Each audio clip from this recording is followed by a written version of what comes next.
হযরতে ফরিদ বলতেছে, বলো গো আমার বিবি, আমি আগে থেকে নিয়ত করেছি ও বিবি পবিত্র রমজান মাসে রোজা রাখবো। তবে শুনে রেখে দাও, শুনে রেখে দাও, আমার আল্লাহ পাক আল্লাহ তাআলা বলতেছে, ও বিবি, আমার আল্লাহ বলেছে পবিত্র রমজান মাসে কেউ যদি আগে থেকে নিয়ত করে নেয়, আমার আল্লাহ বলতেছেন মরার পরে তাকে জান্নাতে দেওয়া হবে। জোরে বলুন না সুবহানাল্লাহ। কিন্তু ফরিদের বিবি বাবা নামাজ পড়তো, রোজা করতো, হজ করতো, যাকাত দিত, বাবা তাহাজ্জুদের নামাজ পড়তো, সব কিছু করতো বাবা। কিন্তু ফরিদের বিবি আপনার কিনা স্বামীর সঙ্গে আপনার খিচখিচ করে আপনার কথা বলতো, স্বামীকে দেখতে পারতো না, স্বামীর সাথে ভালোবাসা ছিল না। বাবাজি মুসলমান ভাইরাও, একদিন দুদিন তিন দিন বাবা আপনার চলে যায়। বাবাজি ফরিদের বিবি দুনিয়া থেকে বিদায় নিল। বিদায় নেওয়ার পর গ্রামের মানুষেরা বলল, আল্লাহ গো, এত সুন্দর মহিলা, যেই মহিলা পর্দাতে ছিল, যেই মহিলা নামাজ পড়তো, যেই মহিলা রোজা করতো, যেই মহিলা সব রকমের ভালো কাজ করতো, এই মহিলা দুনিয়া থেকে বিদায় নিল। হযরতে ফরিদ তিনি বাবা দুই চোখের পানি জড়া কান্না করে, আল্লাহ গো, আমার এত মহব্বতের বিবি, আল্লাহ আমার বিবি আমার সাথে মহব্বত করে নিতে কি হয়েছে? কিন্তু ফরিদ বলছে, আল্লাহ গো, আমার বিবিকে আমি তো মহব্বত করেছি। বাবাজি মুসলমান ভাইরাও, সমস্ত গ্রামের মানুষেরা জানাজার নামাজ আপনার পড়ে নিলেন। পড়ে নেওয়ার পর সে মহিলাকে কবরে দাফন করা হলো। দাফন করার পর বাবাজি হযরত ফরিদ এশার নামাজের পর তাহাজ্জুদ নামাজ পড়া শুরু করেছেন। যেই নামাজে আপনার তাহাজ্জুদ পড়তে পড়তে আপনার যায় নামাজে শুয়ে গেছে। আল্লাহ পাক আল্লাহ তাআলা ফরিদকে বলছো, ফরিদ, তোমার বিবি নামাজ রোজা হজ যাকাত সব করতো, কিন্তু তোমার বিবিকে জাহান্নামে দেওয়া হবে। আল্লাহ স্বপ্ন তো বলতেছে কাকে? কাকে গো? হযরতে ফরিদ। যারা বলো সুবহানাল্লাহ, আল্লাহর নেক বান্দা। সকাল হলো, চিন্তিত যে আল্লাহ, আমার বিবি নামাজ রোজা পর্দা সবই করতো, আবার জাহান্নামে যাবে কিসের জন্য? একদিন চলে গেল, কিন্তু হযরতে ফরিদ প্রত্যেকদিন আপনার ফজর নামাজের পর বিবির কবরের কাছে যে চোখের পানি ঝরিয়ে ঝরিয়ে কান্না করে, আল্লাহ গো, যেই বিবি আমার এত মহব্বতের বিবি ছিল, সেই বিবি আমাকে আজ ছেড়ে চলে গেল। বাবাজি এইরকম কি আপনার ফজর নামাজের পর কবরের কাছে আপনার কান্না করতো, কবর খান জিয়ারত করতো। বাবা একদিন চলে গেল, দ্বিতীয় রাত্রিতে আমার আল্লাহ পাক আল্লাহ তাআলা বলছো, গো ফরিদ, তোমার বিবিকে জাহান্নামে যেতে হবে। বিরাদর ইসলাম মুআদ্দাস সামানিকেরাও, এ সোনা মানিকেরাও, মানুষজনকে অনেক খাওয়াচ্ছে, অনেক বাবাজি আপনার দোয়া খায়ের করতেছি, তবু বাবা একই স্বপ্ন দেখে যায়, স্বপ্ন দেখে যায়। বিরাদর ইসলাম মুআদ্দাস সামানিকেরাও, এ সোনা মানিকেরাও, ওগো আমার আব্বাজি মুসলমান ভাইরাও, হযরতে ফরিদ আল্লাহর কাছে কেঁদে কেঁদে দোয়া করি, আল্লাহ গো, আমার বিবি তো কোনো খারাপ কাজ করে না, তাহলে আমার বিবিকে কেন জাহান্নামে দেওয়া হবে? বাবাজি মুসলমান ভাইরাও, আবার ফরিদ আপনার তাহাজ্জুদের নামাজ পড়ে বিছানায় ঘুমিয়ে গেল। আমার আল্লাহ বলছে, ফরিদ, তোমার বিবি সবই করতো, কিন্তু ফরিদ গো, তোমার বিবি অন্তর থেকে তোমাকে মহব্বত করতো না, সব সময় খিচখিচ করে তোমার সঙ্গে ঝগড়া করতো, সব সময় তোমাকে দেখভাল করতে পারতো না। সেই কারণের জন্য তোমার বিবিকে জাহান্নামে দেওয়া হবে। তার নামাজও কবুল হয়নি, তার রোজাও কবুল হয়নি, তার পর্দা কবুল হয়নি, তার হজ যাকাত কিছু আপনার কবুল হয় না। হযরতে ফরিদ সকালবেলাতে উঠে বলছে, আল্লাহ গো, আমার বিবি আমার মহব্বত না করার কারণে জাহান্নামে যাবে। আমি স্বামী হয়ে এটা চাই না, আমি স্বামী হয়ে এটা চাই না। বাবা হযরতে ফরিদ সব সময় আল্লাহর কাছে দোয়া করে, আল্লাহ গো, কি এমন কাজ করলে পরে আমার বিবি জান্নাতি হবে? যারা হবে না সুবহানাল্লাহ। হযরত ফরিদ 3 নম্বর রাত্রিতে যখন আরাম করতেছেন, আল্লাহ পাক আল্লাহ তাআলা স্বপ্নতে বলতেছে, ফরিদ, তোমার বিবিকে যদি জান্নাতি বানাতে চাও, পবিত্র রমজান মাসে 60 জনকে ইফতার করাতে হবে। জোরে বলো, এটা জোরে হবে না সুবহানাল্লাহ। পবিত্র রমজান মাসে 7 জনকে ইফতার করাতে হবে। বাবাজি মুসলমান ভাইয়েরা সোনামানিকেরাও আপনাদেরকে বলে যায়, পবিত্র রমজান মাসে কোন রোজাদার মানুষকে যদি 1 গ্লাস যদি পানি পান করান, আমার নবীজি বলেছে কাল কিয়ামতের ময়দানে তাকে হাউজে কাউসারের পানি পান করানো হবে। জোরে বলুন না সুবহানাল্লাহ। হযরত ফরিদ তিনি আপনার কি করেছেন, পবিত্র রমজান মাস যখন আসলো, আসার পরে বাবাজি 1 রমজান চলে গেল, 2 রমজান চলে গেল, 3 রমজানে 7 জনকে বাবা দাওয়াত করেছে। বলো গো ভাইরা, তোমরা সকলে আমার বাড়িতে ইফতার করতে আসবাও। আমি তোমাদের সকলকে দাওয়াত করলাম। বেরাদর ইসলাম মুআদ্দাস সামানিকরাও, হযরত ফরিদ তিনি আপনার কি করেছেন, দাওয়াত করার পর সকলকে ইফতার করার আয়োজন করেছে। বাবা এখন ইফতার করাটা হয়ে গেল।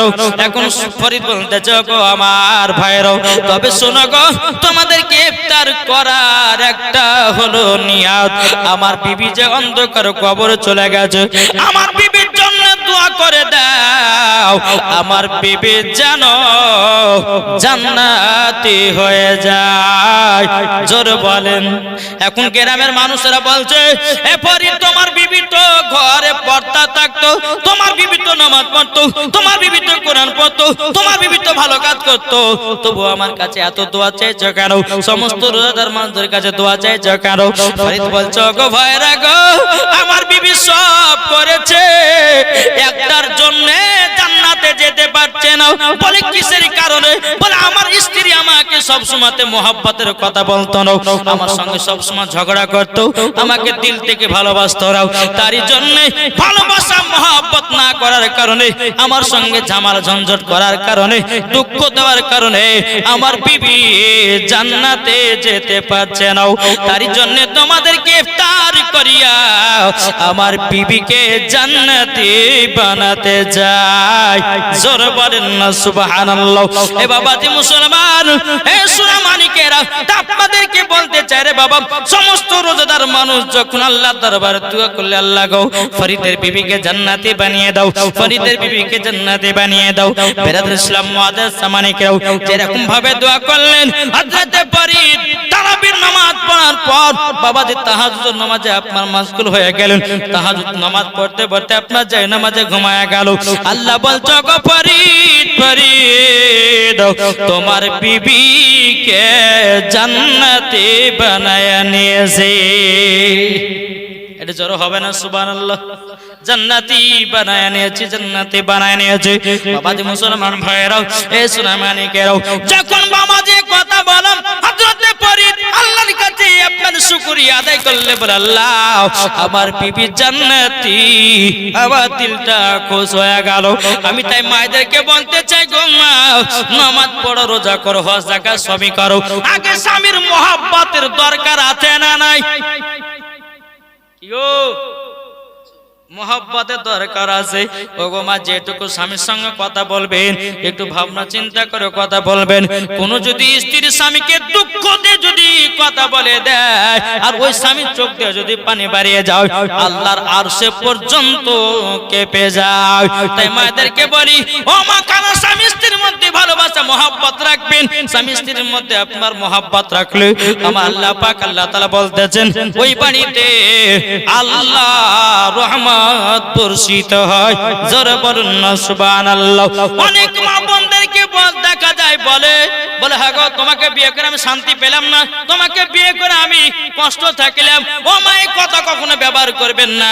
এই মহিলা গেল, বাবাজি যদি স্বামীকে 3টা কথা সব সময় যদি বলে, ওই মহিলা মরার পরে জাহান্নামে যেতে হবে। কি গো, বুঝতে পারছেন তো? জি, এই মা খালা, আপনাদেরকে বলতে চাই, স্বামীকে 3টা কথা কখনো বলতে যাবেন না। 1 নম্বর হচ্ছে, বলে স্বামী গো, আপনাকে বিয়ে করে আমি কোনো শান্তি পেলাম না। এই কথা বলা মাত্র আমার আল্লাহ পর্যন্ত আপনার নারাজ হয়ে যায়। খবরদার, এই কথা কখনো বলবেন না। আর একটা মহিলারা এরকম কথা বলে, তোমার মতন ছেলেকে আমি বলে বিয়ে করেছি, অন্য মহিলা হলে বিয়ে করতে। এই কথা বলে না? বলে কি বলে না? এই কথা যে মহিলা বলবে, আল্লাহর আরশ পর্যন্ত কেঁপে যায়। তিন নম্বর, কোন স্ত্রী যদি স্বামীকে যদি বলে, স্বামী গো, ও স্বামী, আপনি এটা করে বেড়াচ্ছেন, সেটা করে বেড়াচ্ছেন, যদি সন্দেহর চোখে যদি দেখে, তো ওই মহিলাকে মরার পর জাহান্নামে যেতে হবে। বুঝতে পারছেন কিছু? আর আমি একটা কথা বলি, শুধু মায়েদের দোষ দিলে হবে না, কিছু কিছু স্বামীরও দোষ আছে, কি নাই? কি আছে না নাই? স্ত্রীর সঙ্গে মোহাব্বত করে না, স্ত্রীকে ভালোবাসে না। আরে ভাই, স্বামী স্ত্রীর মধ্যে ভালোবাসা মোহাব্বত হবে, আল্লাহ বলতেছেন ওই বাইতে রহমত নাজিল হবে। জোরে বলেন। আপনার স্বামী যদি মাসে 5,000 টাকা যদি ইনকাম করে, আর ওই বাড়িতে স্বামী স্ত্রীর যদি মোহাব্বত হয়, তা আল্লাহ অতি বরকত দিবে। কি দিবে না? এখন বেরাদ ইসলাম, আমি প্রত্যেকটা জায়গাতে যাই, আর প্রত্যেক জায়গাতে গিয়ে দেখি আলেমদের ইমামদের বেতন কম। কোন জায়গা 5,000, কোন জায়গা 6,000। আমি যখন এই নসিবুর ফুরকানে মাদ্রাসা যখন পড়তাম, তা একটা মসজিদে থাকতাম আর সকালবেলা ক্লাস করতে যেতাম, তো তখন বেতন ছিল মাসে 1500 টাকা। আর তালেব ইলমের জামানে 1500 মানে বিশাল ব্যাপার, বুঝলেন? তো এইরকম ভাবে এক বছর থাকলাম 1500 টাকার বেতনে। একদম সভাপতি সাহেবকে বলছি, কেসা সাহেবকে, যে কে সাহেব, আর 200-500 টাকা বাড়িয়ে দিলে হয় না? বই খাতা গুলা কিনা হবে। এই আপনাদের টাকা তো বরকত আছে, অতি হবে, বুঝলেন? আমি আর কিছু বললাম না, ঠিক আছে, সবার দিন একদিন আসবে। কিছুদিন পর ওই সভাপতি সাহেব এসে, যে ইমাম সাহেব জুম্মার দিন এসে 500 টাকা নেন, আর জুম্মার নামাজের পর একটু ফাতিহা করবেন। যে কেন, কিসের লেগে? বলছে আমার বিটি পরীক্ষা দিতে যাবে, পরীক্ষা যেন পাস করে, আর আমার বিটি যেন চাকরি পায়, আর বিটির চাকরির বেতন যেন মাসে 40,000 হয়। হয়েছে? তা আমি বলছি যে আজ তোকে নিয়েছি, হ্যাঁ, রুজির মালিক কে? এটা জোরে বলেন না। আল্লাহ। দুনিয়ার মানুষ নাকি? মানুষ নয়। আল্লাহ বলতেছেন, বান্দারে একটু পরে আপনাদেরকে বলছি যে রুজির মালিক কিভাবে আমাদের কাছে রুজি আছে। আমরা মানুষ ভাবে খাটলে পরে রুজি আছে, না না, খাইতে শুনে আপনার রুজি পাওয়া যায় না। হাজার হাজার টাকার মালিক হয়ে বাবাজি খাবার খেতে পাওয়া যায় না, পাওয়া যায় না। তো বাবাজি মুসলমান সোনা মানিক, তো জুম্মার নামাজ শেষ হলো, আমি দোয়া করতে চাইলাম সভাপতি সাহেবের বিটি পরীক্ষা দিয়ে যাবে, আল্লাহ পরীক্ষা যেন পাস করে, আর তার যেন চাকরি হয়, আর আমার মতন যেন বেতন হয়, বুঝলেন? আমার মতন যেন বেতন। দোয়াটা আছে এই মাসে। আপনি কি বলেন? একটা কথা বলে, কি বলে, কি বলবো? আপনি বলেছেন যে আমাদের টাকাতে বরকত আছে, আমার টাকাটা আপনার বিটিকে দেবো, আপনার বিটির টাকাটা আমি দেবো, কত বরকত আছে তাই দেখবো নাকি গো? অনেক মানুষ বলে থাকে যে ইমামদের টাকাতে বরকত আছে, বরকত আছে। ভাই, বরকত থাকলেও পরে প্রত্যেকটা আনপাবলিক কে দেখার দরকার যে আলেম ওলামাদের সে টাকাতে সংসার চলছে কি চলছে না, কি গো, ঠিক না? জি, একটা মসজিদের ইমাম আপনার সেই গেছিলাম কলকাতার দিকে, তো মাসে 3,000 টাকা করে বেতন দেয়। জালসা করতে গিয়ে হাত খান ধরে ঘরের ভিতর বসলাম, তো ঘরের ভিতর ধরে বলছে, হুজুর একটা কথা বলবেন। বলে কি হয়েছে? এবার আমার বাড়িতে 3টে বিটি, 2টা বেটা, একটা বিটিকে পড়াই আপনার মাদ্রাসায়, আর 2টো বেটাকে আপনার স্কুলে পড়াই, তো বেটাদের ঠিক মতন আমি বেতন দিতে পারি না মাস্টারদেরকে, একটু বলেন না হুজুর এদেরকে যেন আমার একটু বেতনটা বাড়িয়ে দেয়। বেচাটা কানতে লাগলো হাত ধরে। আমি জালসা উঠলাম, 1 ঘন্টা ওয়াজ করলাম, কমিটিটা একটু ভালো ছিল, তো বাজে 2-3টা মানুষের কারণে ইমামের বেতন 3,000 টাকা পড়েছিল। আমি বললাম যে ভাই, ইমাম সাহেবকে পাশে নিলাম, নেবার পরে বলছে, শুনে ভাই, আচ্ছা বলেন ইমাম সাহেবের হাতে জোর আছে না নাই? কি গো, হাতে জোর আছে না নাই? আচ্ছা, ওই ইমাম সাহেব যদি আপনার বিদেশে যদি রাজমিস্ত্রি খাই দিত, মাসে কত টাকা ইনকাম করবে? কত করবে একটু বলেন না। জি নাকি হাইস্ট আমি 15,000 ধরছি, 15,000। কেন ইমাম কি কাজ করতে পারবে না? কাজ কেন করে না? একটা আলেম হয়েছে, তাদেরকে দিন ইসলামের শিক্ষা দিবে, তার জন্য বিদেশে যায় না। কি গো, একটা সমাজে যদি মানুষ মারা যায়, তাহলে কার প্রয়োজন হয়? হয় না? ইমামের প্রয়োজন হয়, আলেমের প্রয়োজন হয়। কারোর বিয়ে পড়তে হবে বলে আলেম ডেকে নিয়ে, আর আলেম নাইলে তোমার বাবার বিয়ে হবে না। কি গো, তাইলে যে আলেমকে সব কাজের জন্য ব্যবহার করছেন, তাইলে ওই আলেমের বেতন কেন কম হবে? এই কথা ওদেরকে বললাম। তখন বাবাজি মুসলমান ভাইরা, একজন ব্যক্তি বাবা কেন্দ্র আত্ম বুঝে, এই আমরা বেতন কি দিচ্ছি না, আপনাকে বলা দরকার কি? মানে জ্বলে উঠেছে। যখন জ্বলে উঠেছে বলছে, আপনার লোকের মতন, এই আপনাদের মতন লোকের জন্য ইমামের বেতন এই এরকম হয়ে পড়ে আছে। হ্যাঁ, একজন বাবাজি ইঞ্জিনিয়ারের আপনার তার বেতন দেখেন গা মাসে 80,000 টাকা। এক ট্রেনের ড্রাইভারের দেখেন গা তার বেতন হচ্ছে 1.5 লাখ টাকা মাসে। ইঞ্জিনিয়ারের বেতন দেখেন গা মাসে 1 লাখ টাকা। তাহলে বাবাজি এই আয় দুনিয়ার সব থেকে মেন চাকরি হচ্ছে 5 ওয়াক্ত নামাজ। আর যে 5 ওয়াক্ত নামাজ সঠিক ভাবে পড়ে তার যদি বেতন 5,000 টাকা হয় তাহলে কি করে হবে? কি আমার কথা কি বুঝতে পারছেন বাবা? আমি হক কথা বলছি বাবা। হ্যাঁ, আমি একদিন ইমাম ছিলাম। ইমামে থাকা কত জ্বালা সেটা একমাত্র আলেম ওলামাই জানে। জি, তো বাবা মুসলমান, আপনাদেরকে বলতে চাই ইমামদেরকে মহব্বত করবেন। ওই ভাইদেরকে বললাম, সমস্ত ভাইদেরকে বললাম, ভাইরে তোমার যদি মরণ ডাক আছে, তুমি যদি কবরে যাও, এখন প্রত্যেকদিন সকালবেলা ইমাম সাহেবকে তোমার কবরে জিয়ারত করবে। তাইলে বলেন ইমাম সাহেবের জিয়ারত করার কারণে হয়তো তোমাকে জান্নাতে দেবে। তাইলে ইমামের বেতন 3,000 কেন? সমস্ত জালসার শেষ হয়ে গেল, সমস্ত কমিটিদেরকে ডাকলাম। ডাকার পরে বললাম, বলে ভাই ইমাম সাহেবের কন্তপক্ষে 10,000 টাকা মাতে বেতন করেন। তখন বাবা ইমাম চলে গেলে বলছে, হুজুর আমরা বুঝে গেছি, আমরা সব বুঝে গেছি হুজুর গো, আমরা ইমামের বেতন 10,000 নয়, মাসে 15,000 টাকা বেতন করলাম। জোরে হবে না সুবহানাল্লাহ? ইয়ং ছেলেরা আপনার এত খুশি বাবাজি, প্রত্যেকটা ইয়ং ছেলে যারা রাজমিস্ত্রি করে 30টা রাজমিস্ত্রি আপনার 1,000 টাকা করে দিয়ে বাবাজি 15,000 টাকা মাসিতে 15,000 টাকা ইমাম সাহেবকে দেয়। তাহলে বাবাজি মুসলমান বলুন, ইমামদেরকে ভালোবাসলে আল্লাহ তাদেরকে ভালোবাসবে, আলেমদেরকে মোহাব্বত করলে আল্লাহ তাদেরকে ভালোবাসবে, ঠিক কিনা বলেন? জি, তো বাবাজি মুসলমান শোনা মানিক, আলেম ওলামাদের বেতন বাড়াতে হবে মাদ্রাসা মসজিদের। আলহামদুলিল্লাহ, দেখবেন আলেম ওলামাকে যদি আপনি ভালোবাসেন তো আল্লাহ আপনার বাড়িতে বরকত দিবে। আপনি যদি একজন আলেমকে 2 টাকা খাওয়ান না, আল্লাহ আপনার কোন দিক দিয়ে টাকা দিবেন বুঝতেই পারবেন না আপনি। জি, তো বাবাজি মুসলমান বাড়িতে বরকত যদি আপনি বাড়তে চান, আলেম ওলামাকে ভালোবাসুন, আলেম ওলামাকে ডেকে নিয়ে এসে বাড়িতে খাওয়ান। আল্লাহ পাক আল্লাহ তাআলা বলছে, একজন আলেম যদি কোনো বাড়িতে প্রবেশ করে তার সঙ্গে বাবা 40টা ফারিস্তা যায়। যেটা বলে একজন তালেবে ইলম যদি কোনো বাড়িতে প্রবেশ করে 70টা আপনার কিনা ফারিস্তা তার পেছনে পেছনে যায়। যেটা বলে আসুন বাবা আমরা সকলে আলেম ওলামাদেরকে মোহাব্বত করব, আলেম ওলামাকে ভালোবাসবো, ইনশাআল্লাহ দেখবেন মরার পর জান্নাতি। কাল কিয়ামতের ময়দানে যে যার সঙ্গে বন্ধুত্ব করেছে তার সঙ্গে তার হাসর হবে। একজন আলেমের সঙ্গে যদি কেউ বন্ধুত্ব করে তো আলেমের সাথে হাসর হবে। একজন মদখোরের সঙ্গে যদি আপনার বন্ধুত্ব করে তো আর মদখোরের সঙ্গে হাসর হবে। একজন চুগলখোরের সঙ্গে যদি আপনার বন্ধুত্ব রাখে ওই চুগলখোরের সঙ্গে তার হাসর হবে, ঠিক কিনা বলেন? তাহলে আপনারা বলুন আলেম ওলামার সঙ্গে থাকুন, কিছু মাসলা মাসাইল শিখুন। এখন অনেকে বাবা যে পাবলিক ছেলে বাবা যে গোসলের ফরজ পর্যন্ত জানে না গো। কি জানে? 12-13 বছর হয়েছে কিনা আব্বা বাবা বিয়ে করবো, অমনি ওই সময় তো বলতে গোসলের ফরজ বল। যতক্ষণ গোসলের ফরজ না হবে ততক্ষণ তোর বিয়ে দিব না। আচ্ছা ও শিখবে না? শিখবে না কি গো? শিখবে কি শিখবে না? ইনশাআল্লাহ শিখবে। এখানে কালিয়া চকে বাবা জালসা করে যে একজন ছেলে বলছে ভাই ফজর গোসল জানো? তো কেউ কিছু বলছে না। একটা ছেলে হুজুর জানি, তো বলো তাহলে। হুজুর জানে? আরে বলো জানো তো। বলছে হুজুর গোসলের ফরজ হলো 3টে। আমি মনে হচ্ছে বলে তো দিলে রে।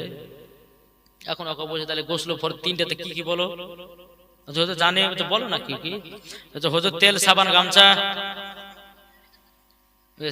বলছে কি তেল সাবান গামছা। আমি ভাই বসো বসো, তোমাকে দিতে পারবো উজুর ফরজ হতে যেতে তুমি যে কি যে এসে ভিড়ে আল্লাহ মালিক জানে। বসো ভাই, আর বলতে হবে না তোমাকে, তুমি কত জানো বোঝা হয়ে গেছে। হ্যাঁ, তো বাবাদের মুসলমান একটা কথা আপনাদেরকে বলি, আমাদের মেন সমস্যার কথা জানেন, এই যে আমরা গোসলের ফরজ আমরা জানি না। এখন স্বামী স্ত্রী লজ্জা করলে হবে না বাবা, শিখতে হবে। স্বামী স্ত্রীর ভিতরে যেটা সহবাস হয়, সহবাস হওয়ার পরে বেরাদার ইসলাম যেটা ফরজ গোসল হয়, অনেকে মহিলা অনেকে ভাইয়েরা জানে না। আর না গোসলের ফরজ যদি 3টা সঠিকভাবে আদায় যদি না করতে পারেন, আপনি নাপাকে থেকে গেলেন। আর আপনি যদি না জানেন আর আপনি যদি নামাজ পড়তে জানেন তো নামাজ হবে? রোজা করতে গেলে রোজা হবে। তাই সর্বপ্রথম আপনাদেরকে বলতে চাই, মাদ্রাসা আছে, সকালে গিয়ে আলেমদের কাছে বসে হুজুর গোসলের ফরজ একটু বলেন না, আমি শিখবো। আচ্ছা বলবে কি বলবে না?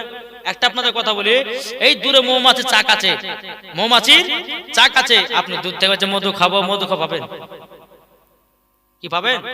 পাবেন না। মৌমাছির মধু খেতে করতে গেলে ওই মৌমাছিগুলোকে দাঁড়াতে হবে, ওই মৌমাছি থেকে আপনার মধুগুলোকে সংগ্রহ করে নিয়ে এসে খেতে পাবেন। যেমন আলেমের কাছে গেলে একটা যদি কথা বলেন মধুর মতো ঝরে ঝরে আপনাকে বুঝিয়ে দেবে। জোরে বলুন না সুবহানাল্লাহ। বাবা মুসলমান ভাইরাও, এ সোনা মানিকেরাও, আপনাদেরকে কথাটা বলবো, গোসলের পর সঠিকভাবে করবেন। আমার মায়েদেরকে বলতে চাই, আমার ভাইদেরকে বলতে চাই, এই গোসলের পরটা সঠিকভাবে আপনাদেরকে বুঝিয়ে দেওয়ার পরে আবার একটু জীবন থেকে আগে যাব। একবার দুরূদ শরীফ পাঠ করুন। আল্লাহুম্মা সাল্লি আলা সাইয়্যিদিনা মাওলানা মুহাম্মদ ওয়া আলা আলি সাইয়্যিদিনা মাওলানা মুহাম্মদ সাল্লাল্লাহু তাআলা সাল্লাম। তাই আপনাদেরকে বলতে চাই, ও যুবক ভাই, আর ফ্রি ফায়ার পাবজি খেলিও না, আর গুনার কাজ করিও না। ইসলামের ভিতরে কিছু শিক্ষা অর্জন আছে, তোমরা সে শিক্ষাগুলো অর্জন করো। আজ অনেক যুবকের আপনার ফ্রি ফায়ার পাবজিতে পাগলা, সবাই মোবাইলে পাগলা। এখনকার আমার মা বোনেরাও বাবা মোবাইল নিয়ে পাগলা, ঠিক কিনা বলেন? সবাই মোবাইল নিয়ে ব্যস্ত রে বাবা, আটকারা বাটকারা, এক কেজি দু কেজি সবাই মোবাইল নিয়ে ব্যস্ত। বাবা যে মুসলমান, এই কারণের জন্য দুনিয়াটা ধ্বংস হচ্ছে রে বাবা। এ সোনা মানিকেরা, ও ভাই, তা আপনাদেরকে বলতে চাই, গোসলের ফরজ ঠিকভাবে তিনটা জেনে নাও। আর যদি সঠিকভাবে গোসলের ফরজ না করো, তোমাকে নাপাক হয়ে দুনিয়া থেকে বিদায় নিতে হবে। আর আমার আল্লাহ বলছে, কোন ব্যক্তি যদি নাপাকের অবস্থায় মাটির উপরে বেড়ায়, মাটি বাবা হাও হাও করে কান্না করে। আল্লাহ বলছে, ওকে মাটি তুই কান্না করছিস কেন? মাটি তখন বলে, আল্লাহ গো, আমার প্রতি বান্দাটা নাপাক গায়ে শুধু দৌড়া বাড়াতেছি।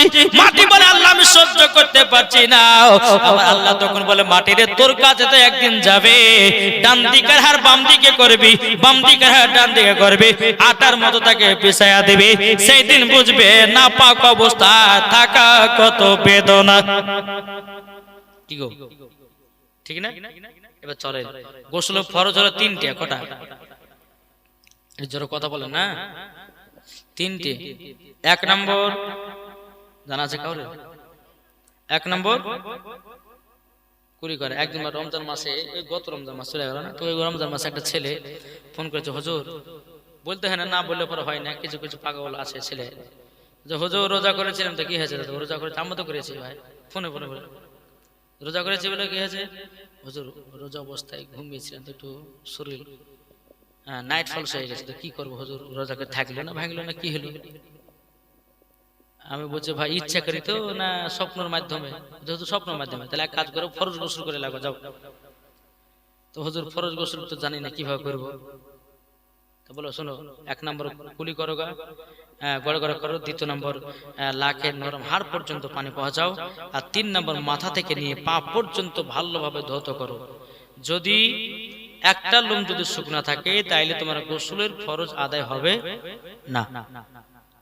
তো ব্যক্তি ছেলেটা গিয়েছে গোসল করতে যায়, তো গড়ে গড়ে করতে যায়, এক ঢোক পানিও খাইলে,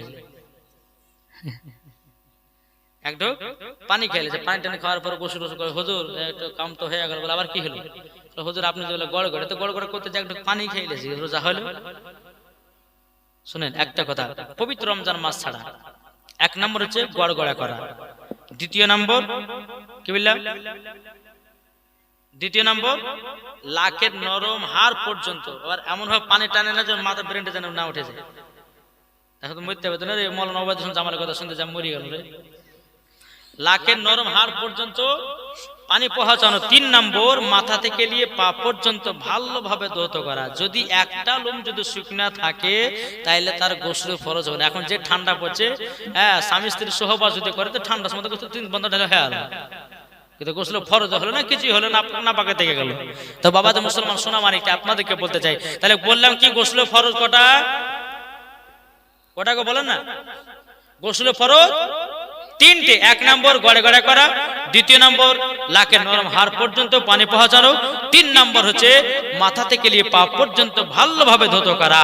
বাবাজি মুসলমান সোনা মানিক, এই 3টা যদি আপনি সঠিকভাবে আদায় করতে পারেন, নিয়াত করতে হবে নাওয়াইতুল গুসলা লিরাফিল জানাবাতি, নাওয়াইতুল গুসলা লিরাফিল জানাবাতি, এটা হচ্ছে ফরজ গোসলের নিয়াত, আপনাকে নিয়াত করতে হবে। তাই আমি মায়েদেরকে বলতেছি মা গো, এই রকম ভাবে সঠিকভাবে আপনারা গোসলের ফরজটা আদায় করবেন মা, তাহলে নাপাকি থেকে যাবেন। আমি মায়েদেরকে বলছি, ভাইদেরকে, চাচা সবাইকে বলতেছি, যদি গোসল ফরজ না জানেন আজ থেকে আপনারা শিখালেন, এরপর থেকে যেন আপনারা কখনো এরকম কাজ যেন না হয়। যদি ভুল ভবিষ্যৎ হয়ে থাকে তো আল্লাহর কাছে কেঁদে কেঁদে ক্ষমা চান, যে আল্লাহকে ক্ষমা করে, না জানা সাথে হয়ে গেছে আল্লাহ ক্ষমা করে দেবে, জোরে বলেন সুবহানাল্লাহ। তো যাই হোক বাবাজি মুসলমান, এই যে গোসল ফরজ যদি সবাই আপনারা পালন করতে পারেন, তা আজকে আমাদের ডিলার ভাই যে জলসা দিয়েছে, উনিও নাকি পাবেন, আপনারও নাকি পাবেন, যারা হবে না সুবহানাল্লাহ। জি, তো কিছু কিছু জিনিস আছে জালসার মাধ্যমে, এমন এমন একটা কিছু জিনিস পাবলিককে দাও যেন আমল করবে, যে জালসা করবে সেও নাকি পাবে, আর যারা করবে সেও নাকি পাবে। তো বাবাজি মুসলমান, যাই হোক একবার দুরূদ শরীফ পাঠ করুন, আল্লাহুম্মা সাল্লি আলা সাইয়্যিদিনা মাওলানা মুহাম্মদ ওয়া আলা সাইয়্যিদিনা মাওলানা মুহাম্মদ সাল্লাল্লাহু তাআলা আলাইহি সাল্লাম। বাবাজি মুসলমান ভাইরাও, এ সোনা মানিকেরাও, তা আপনাদেরকে বলতে চাই রে বাবাজি, সবাইকে একদিন অন্ধকার কবরে যেতে হবে, যেটা আপনাদের কবরের পাশে বাবা জালসাও, তা আপনাদেরকে ইয়াদ করে দিচ্ছি বাবা, সবাইকে একদিন মরতে হবে। আমার আল্লাহ পাক আল্লাহ তাআলা বলতেছে, ও বান্দা বান্দিরা, তোমরা দুনিয়াতে অল্প হায়াত পাওয়ার পর তোমরা দুনিয়াতে কত রকমের গুনার কাজ করলো, কত রকমের তোমাদের রক্তের গরম দেখালো। আল্লাহ বলছে, বান্দা তোমাকে একদিন কবরে আসতে হবে, কোন কবরের মাপ নাই, কবর সবার জন্য আপনি অপেক্ষা করতেছে। বাবাজি মুসলমান ভাইরাও, আমার আল্লাহ পাক আল্লাহ তাআলা বলতেছে, ও বান্দা বান্দিরা, মানুষের যখন মরণের টাইম হয় বাবাজি, 4 জন ফেরেশতা তার কাছে সব সময় থাকে। কজন ফেরেশতা? আপনাদেরকে বললাম না যে রুচি কিভাবে আমাদের আসে। জি, একজন মানুষ যখন মৃত্যুর সঙ্গে যখন পাঞ্জা লড়ে, তো ওই মৃত্যু ব্যক্তির কাছে একটা না দুটো না 4টা ফেরেশতা তার কাছে হাজির হয়। কটা গো?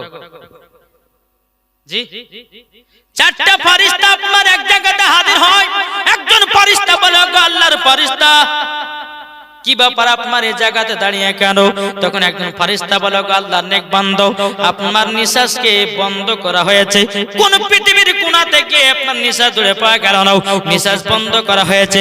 এই কথাটা বলে ফেরেশতারা আপনার চলে যায়। আর একজন ফেরেশতা বলে, আল্লাহর নেক বান্দা, তবে শুনো গো, তোমার দুনিয়াতে তোমার জন্য পানি খুঁজে পাওয়া গেল না, সারা পৃথিবীর জায়গাতে ঘুরলাম, পানি কোন জায়গায় পেলাম না, তোমার জন্য পানিও বন্ধ করা হয়েছে। আর একজন ফেরেশতা আপনার বলে, বলো গো আল্লাহর বান্দা, আপনার দুনিয়াতে কোনো খাবার নাই, খাবারও বন্ধ করা হয়েছে, কোন জায়গাতে খাবার পেলাম না, কোন জায়গাতে খাবার পেলাম না। বাবাজি এইরকম 3 জন ফেরেশতা বলে আপনার চলে যায়। 4 নম্বর ফেরেশতা বলে, হে আল্লাহর নেক বান্দা, আর তোমার দুনিয়াতে হায়াত নাই, কোন জায়গায় হায়াত পেলাম না, কোন জায়গাতে হায়াত পেয়ে গেল না। এখন সিদরাতুল মুনতাহা একটা বাবাজি সোনালী কালারের গাছ আছে, ওই গাছটাতে বাবাজি একটা পাতাতে যার নাম লেখা থাকবে, ওই পাতাটা ঝরে পড়ে যায়, তখনই তার মরণের টাইম হয়ে যায়। ও বাবাজি মুসলমান ভাইরাও, ও আমার সোনা মানিকেরাও, আপনাদেরকে বলতে চাই রে বাবা, মরণের সময় কত রকমের আপনার কত রকম মনে করে, কিন্তু বাবারে এ সোনা মানিক, যখন মরণের টাইম যখন চলে আসে, আল্লাহ গো আমি কেন নামাজ পড়লাম না, আল্লাহ গো কেন আমি রোজা করলাম না, আল্লাহ গো কেন ভালো কাজ করলাম না, আল্লাহ গো কেন আমি নেকির কাজ করলাম না। মরণের সময়তে বাবা সবাই তখন বুঝতে পারে, কবরে যখন যায় তখন আরো বুঝতে পারে। যুবক ভাইরা, আপনাদেরকে বলতে চাই, আপনারা নামাজ পড়েন 5 ওয়াক্ত, কে কে একটু হাত তুলে দেখেন। 5 ওয়াক্ত নামাজ কে কে পড়ে? লজ্জা না ভাই, নামাজ সবাইকে পড়তে হবে না, হয় না? কি পড়েন আপনারা? আচ্ছা বলতো, জুম্মা কে কে পড়ে? জুম্মা নামাজ পড়েন না? কি গো, জুম্মার নামাজ পড়েন কি? একটা হাত তুলেন না।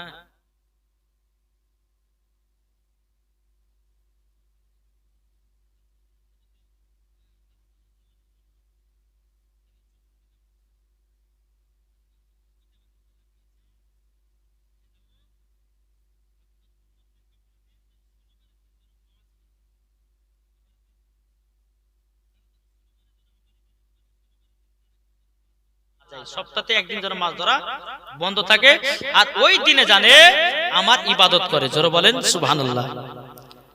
তো হযরত দাউদ আলাইহিস সালাম তিনি কি করলেন, বেরাদর ইসলাম সমস্ত তিনার উম্মতদেরকে ডাকলেন। ডাকার পরে বলে, উম্মতেরা শোনো, বনি ইসরাইল কওমের যারা মানুষ ছিল তাদেরকে বলে, শোনো তোমরা শনিবারের দিন ইবাদত করতে আসবে আমার কাছে, আল্লাহর ইবাদত করব। শনিবারের দিন কেউ মাছ ধরতে যাবে না।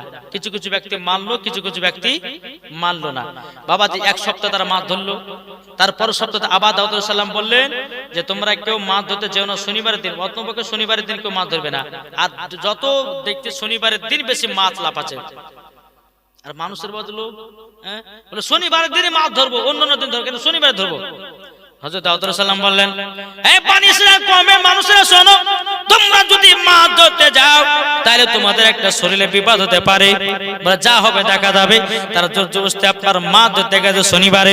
বাবা যে মাছটা ধরেছে বাজারে বিক্রি করে অনেক টাকা পয়সা লাভবান করেছে, রাত্রে বেলা আপনার বিছানায় ঘুমিয়ে গেছে, সবাই বান্দর হয়ে গেছে। বান্দর বান্দর, তাহলে আল্লাহর হুকুমকে মানলো না, তার জন্য কি হলো, বান্দর হয়ে গেল। তা আমি আপনাদেরকে বলছি নামাজ পড়েন, নামাজ যদি না পড়েন তো বাড়িতে বরকত হবে না, নবীর আশিক হতে পারবেন না। যে আল্লাহর হুকুম মানুন। আমরা যে কথাগুলো বলছি আমাদেরকে বানানো কথা, কি গো বানানো কথা? বানানো কথা নয়, আল্লাহর হুকুম, আল্লাহর হুকুম, আল্লাহর পবিত্র কোরআনের হুকুম। তাই আপনাদেরকে বলতে চাই বাবা, দিন থাকতে রাস্তা খোঁজো, যদি মরে যাও আর রাস্তা খুঁজে পাবে না।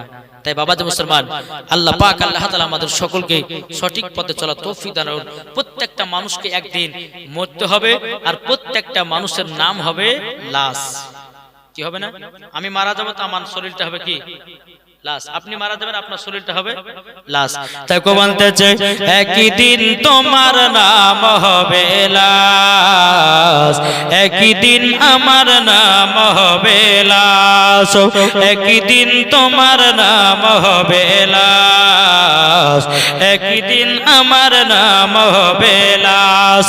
সাদা কাপড় পরবে দেহ, রবে না আর আপনি কেহ, সাদা কাপড় পরবে দেহ, রবে না আর আপনি কেহ, বন্ধ হবে নিঃশ্বাস, একই দিন তোমার নাম হবে লাশ, একই দিন আমার নাম হবে লাশ।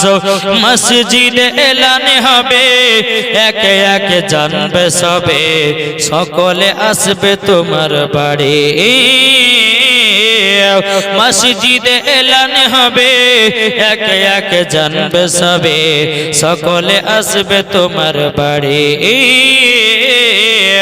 বড় পাতা গরম পানি আনবে কেউ আতর দানি, বড় পাতা গরম পানি আনবে কেউ আতর দানি, কেউ গিয়ে কাটবে ঝাড়ের বাস, একই দিন আমার নাম হবে লাশ, একই দিন তোমার নাম হবে লাশ।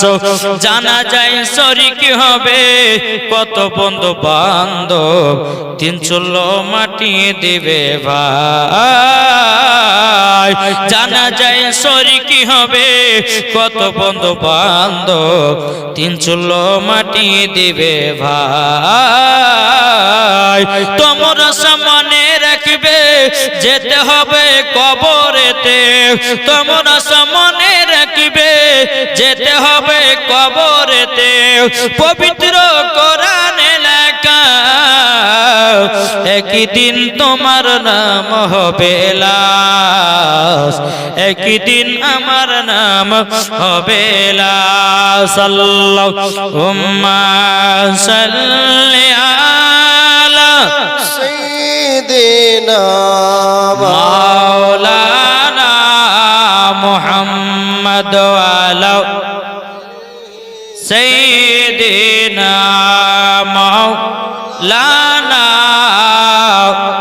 মুহাম্মদ সাল্লাল্লাহু তাআলা আলাইহি সাল্লাম। বাবা যে মুসলমান ভাইরাও, এবার আমি মায়েদের একটু ওয়াজ করব।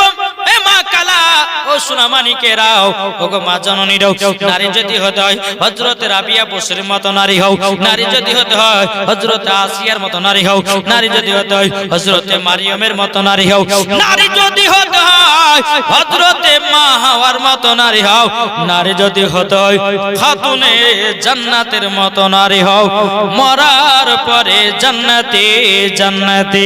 জোরে বলেন কি ঠিক না?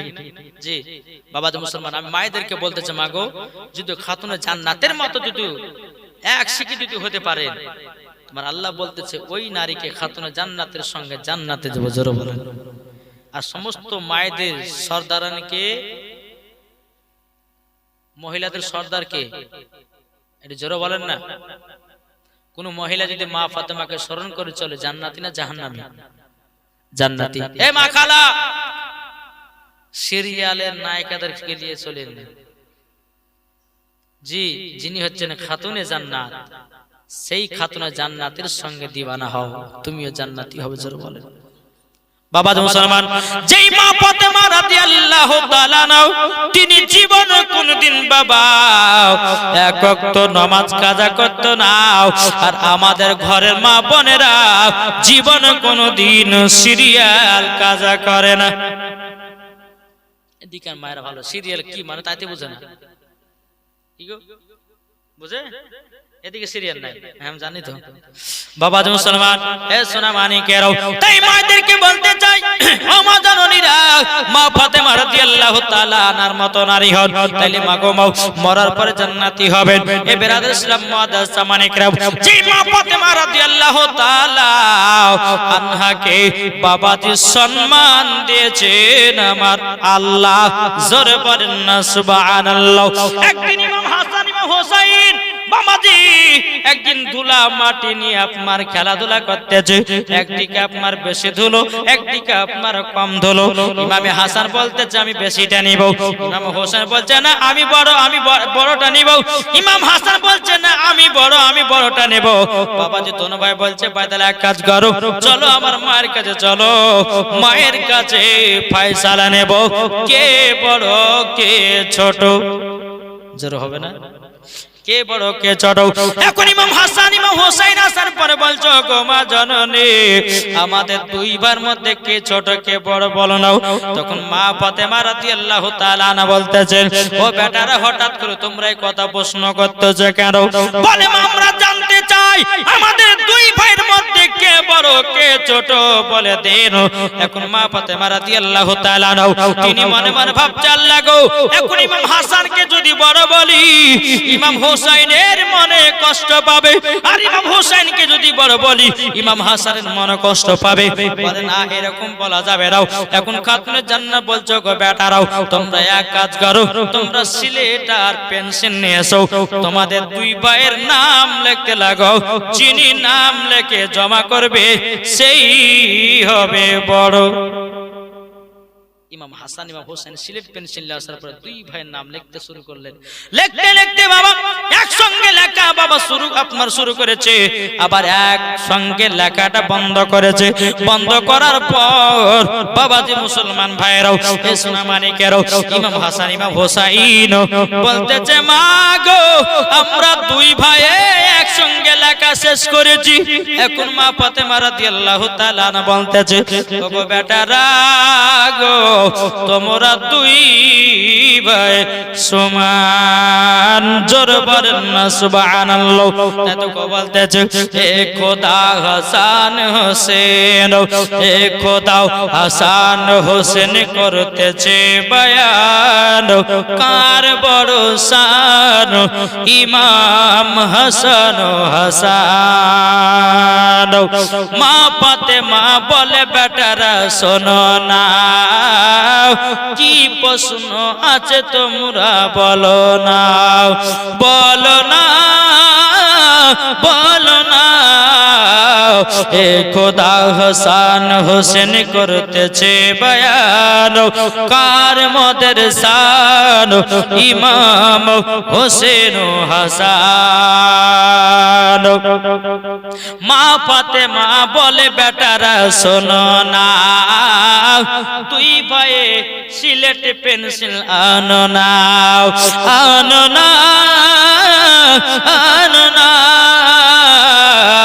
মা ফাতেমা বলে বেটারা শোনো না, দুবাই সিলেট পেন্সিল আনো না। যার নাম আগে লেখিবে জমা করিবে, যার নাম আগে লেখিবে সে জমা করিবে, তার বড় শান ইমাম হোসেন হাসান। মা ফাতেমা বলছে ও বেটারা তোমরা দুই ভাই সমান, জোরে বলেন। এখন ইমাম হাসান ইমাম হোসেন বলছে বলে মা আপনার ফয়সালা কেমন কেমন লাগলো, চলবে না। दोनों भाई की करलें टुक टुक टुक कर हजरत आली রাদিয়াল্লাহু তাআলা আনহু কাছে গেলেন। ও আব্বা জান, ও আব্বা জান, আমাদের দুই ভাইয়ের মধ্যে কে বড় কে ছোট বলে দেন। হযরত আলী রাদিয়াল্লাহু তাআলা আনহু তিনি বলতেছে ওগো আমার বেটারাও, হঠাৎ করে এই প্রশ্ন কেন বলে আব্বা গো আপনি বলেন আমাদের দুই ভাইয়ের মধ্যে কে বড় কে ছোট। এখন হযরত আলী রাদিয়াল্লাহু তাআলা আনহু তিনি মনে মনে ভাবতেছে বলে আল্লাহ গো আমার দুই বেটার মধ্যে কাকে বড় কাকে ছোট বলবো, কোন বেটা ছোট বড় বলা যাবে না, তবে একটাদের পরীক্ষা করা হোক তাইলে পরে বোঝা যাবে। এখন বাবা হযরত আলী রাদিয়াল্লাহু তাআলা আনহু তিনি বলছে বেটারা শোনো তোমরা এক কাজ করো, ওই দেখো একটা ডালিমের গাছ দেখা যায়, বেদানার গাছ দেখা যায়, ওই বেদানার গাছ থেকে দুটা বেদানা নিয়ে আসো, আর ওই বেদানা থেকে দানাগুলো ছড়িয়ে নাও, ওই দানাগুলো যে আগে গোনা শেষ করবে সেই হবে বড়। বেদানা নিয়েছেন, দানা ছড়ালেন, দুই ভাই গন্তে শুরু করেন, গন্তে গন্তে গন্তে একসঙ্গে গোনা শেষ। জোরে বলো সুবহানাল্লাহ।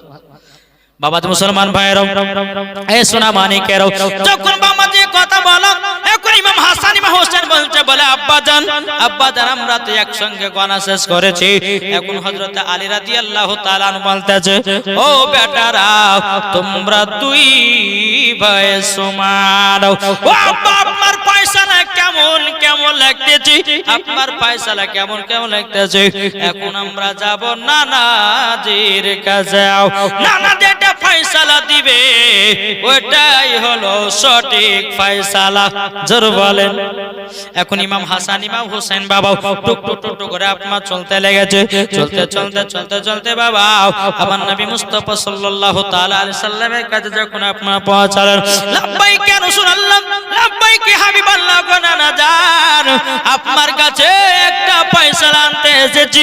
তখন আমার নবী মুস্তাফা বলছে গো আমার নওয়াসে রাসূলেরাও কি ফয়সালা, বলে নানা গো আমাদের দুই ভাইয়ের মধ্যে কে বড় কে ছোট বলো নাও।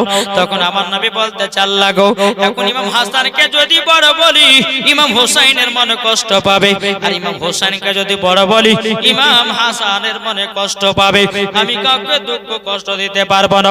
আমার নবী বলছো নওয়াসে রাসূলেরা তোমরা দুই ভাই দুই দিকে বসে যাও। দুই ভাই দুই দিকে বসে গেলেন, বসে যাওয়ার পরে আমার নবী বলতে চোগো আবু বকর একটা আপেল নিয়ে এসো। আপেল নিয়ে আসা হলো, বেশি আধখান করে আপেলটা কাটা হলো, একটা ফাঁকে আছে বেশি একটা ফাঁকে আছে কম। আমার নবী বলতেছে এই নওয়াসে রাসূলেরা আসমানের দিকে উড়িয়ে দিব, উড়িয়ে দেওয়ার পরে যার দিকে বড় আপেলের ফাঁকটা পড়বে সে হবে বড়, আর যার দিকে কম আধখান আপেলটা পড়বে সে হবে ছোট। আমার নবীজি বেশি আধখান করে আপেলটাকে কেটে দিয়া আসমানের দিকে আপনারা চালায়া দিলেন। চালায়া দেওয়ার পরে আমার আল্লাহ পাক আল্লাহ তাআলা বলছে ও জিবরিল গো আর সিদরাতুল মুনতাহা কোন যাও আপেলটাকে ধরো আর সমান সমান কেটে দুই ভাইয়ের ভাগে ফেলো। আল্লাহর হুকুম হলেন, হযরত জিবরিল আমিন কি করলেন, আপেলটাকে ধরে সমান সমান কেটে ইমাম হাসানের দিকে একটা ফাঁক করলো, ইমাম হোসেনের দিকে একটা ফাঁক করলো। জোরে বলেন সুবহানাল্লাহ। দুই জয়নাতে বাবা আমার নবীজির কাছে নিয়ে এসেছে, বলো কোন না জান দেখেন আমাদের মধ্যে কে বড় কে ছোট। এখন যখন আপেলগুলো দেখতেছে দুটো সমান, আমার নবী তো গায়েবের সংবাদদাতা নবী, তিনি তো জানেন। তখন বাবাজি মুসলমান ভাইরাও আমার নবী বলতেছে, গো আমার নওয়াজের রাসূলেরা, তোমরা দুই ভাই সমান। জোরে বলে না না গো, কেমন করে আপনি বুঝলেন দুই ভাই সমান? তখন আমার নবী বলছে, ওগো নওয়াজের রাসূলেরা, আচ্ছা বলো না আপেলটাকে সমান সমান কেটেছিলাম না বেশি আধখান করে কেটেছিলাম? ইমাম হাসান হোসেন বলতেছেন, না না যান, আপনি বেশি আধখান করে কেটেছিলেন, আমরা তো দেখলাম, কিন্তু এখন কোনটা দেখতেছো? বলো না না গো, দুইটা তো সমান সমান। ও আমার নওয়াজের রাসূলেরা, তোমরা দুই ভাই সমান, এটা আমার আল্লাহর ফয়সালা। জোরে বলেন, এটা আমার আল্লাহর ফয়সালা। আমার নবীও বলতেছে, গো ইমাম হাসান ইমাম হোসেন, তোমরা দুই ভাই সমান, এটা আমারও ফয়সালা। জোরে বলেন না সুবহানাল্লাহ। ইমাম হাসান ইমাম হোসেন তিনি টুক টুক টুক টুক করে বাবা খাতুন জান্নাতের কাছে গেলেন। আমার মা ফাতেমা বলছে, গো আমার বেটারাও, তোমার নানাজি কি ফয়সালা দিয়েছে বলো না? ইমাম হাসান হোসেন বলছেন, মা গো, তুমি যে ফয়সালা দিয়েছো নানা ওই ফয়সালা দিয়েছে। জোরে বলেন, কি জোরে হবে না? খাতুনে জান্নাত বলছেন, ও গো ইমাম হাসান ইমাম হোসেন, তবে শোনো গো, আমার ফয়সালা, তোমার আব্বার ফয়সালা, তোমার নানার ফয়সালা, আমার আল্লাহর ফয়সালা হলো সমান ফয়সালা। জোরে বলুন না সুবহানাল্লাহ। এরই নাম হচ্ছে খাতুনে জান্নাত। তাহলে আমার আল্লাহ ভালোবাসে কি বাসে না? জি, যে খাতুনে জান্নাত মা ফাতেমা রাদিয়াল্লাহু তাআলা আনহা, বাবা যে আল্লাহর ইবাদত ছাড়া কিছুই বুঝতেন না, স্বামীর সেবা ছাড়া কিছুই বুঝতেন না, পর্দা ছাড়া কিছুই বুঝতেন না। আর আমাদের ঘরের মা বোনেরা সিরিয়াল ছাড়া কিছু বুঝে না। কি গো, ঠিক না? এই ঠিক কিনা বল? সিরিয়াল চলছে দুমদাড়াকা। এখন তো বাবা যে টিভিতে উঠে গেছে, এখন মোবাইলে মোবাইলে সিরিয়াল চলছে। কি বলবো বাবা যে মুসলমান সোনা মানিক, এখন মহিলাদের পক্ষ যদি এখন বলতে যায় কিনা বলে বক্তা ভালো লাগে, ঠিক না? কিন্তু যারা সত্যিকারের খাতুনে জান্নাতের মতো নারী হবে তারা বলছে, হ্যাঁ বক্তা ঠিক আছে, হক কথা বলবো। জি, আল্লাহ পাক আল্লাহ তাআলা জানো এই মহিলাদেরকে খাতুনে জান্নাতের মতো যেন নারী বানিয়ে নাই। জোরে বলুন আল্লাহ আমিন। বাবাজি, এই খাতুনে জান্নাতকে সম্মান আল্লাহ কত দিয়েছেন, আরেকটা ঘটনা আপনার সম্মুখে তুলে ধরবো। চলুন আগে চলুন। তাই কো বলতেছে, ও মদিনার, চলবে গজাল চলবে? শুনতে রাজি আছেন? যাদের দিলে তো নবীর মহব্বত ভরা তারাই তো গজালের পাগলা। জোরে বলে জি। এখন দেখছে আজকে তো গজাল পড়া ছেড়ে দিয়েছে, আবার জীবন শুধু জ্বালাছে, তাই একটা মাঝে মধ্যে বলতে না ঘুম ভাঙবে না। হ্যাঁ, তাই কো বলতেছে, ও মদিনার মাটি রে, সকল সুখ বুঝি তোর কপালে। ও মদিনার মাটি রে, সকল সুখ বুঝি তোর কপালে। ও মদিনা রে, তোর বুকে আমার নবী, যার লাগি পাগল সবই, যার তরে হইল সৃষ্টি ত্রিভুবন। ঠিক কিনা বলে? ও মদিনা রে, তোর বুকে আমার নবী, যার লাগি পাগল সবই, যার তরে হইল সৃষ্টি ত্রিভুবন। ভাবি আমি সারা কোণে, কখন যাব সেখানে? ভাবি আমি সারা কোণে, কখন যাব সেখানে? সহে না আমার প্রাণে। ও মদিনার মাটি রে, সকল সুখ বুঝি তোর কপালে। জোরকান সুবহানাল্লাহ। ও মদিনা রে, পাখি যদি হতাম আমি, উড়ে উড়ে যেতাম আমি, থাকতো না মনের কোনো যন্ত্রণা। ঠিক না? এটা জোরে বলেন না। ও মদিনা রে, পাখি যদি হতাম আমি, উড়ে উড়ে যেতাম আমি, থাকতো না মনের কোনো দেহ নাই পাকা রে, সাথে নাই টাকা রে, কেমনে কেমনে যাব আমি সেখানে। ও মদিনার মাটি রে, সকল সুখ বুঝে তোর কপালে। ও মদিনার মাটি রে, সকল সুখ বুঝে তোর কপালে। জোরকান সুবহানাল্লাহ। বাবা মুসলমান ভাইরাও, এই সোনা মানিকেরাও, আপনাদেরকে বলতে চাই বাবা ও মা কালা শুনেছেন, মা রাতে বেলা মা জননীরাও একদিন বাবা মা ফাতেমা রাদিয়াল্লাহু তাআলা আনহা কিছু বান্ধবী ছিল, ইহুদি বান্ধবী। কি বান্ধবী? ইহুদি বান্ধবী। এক ইহুদির বিয়ে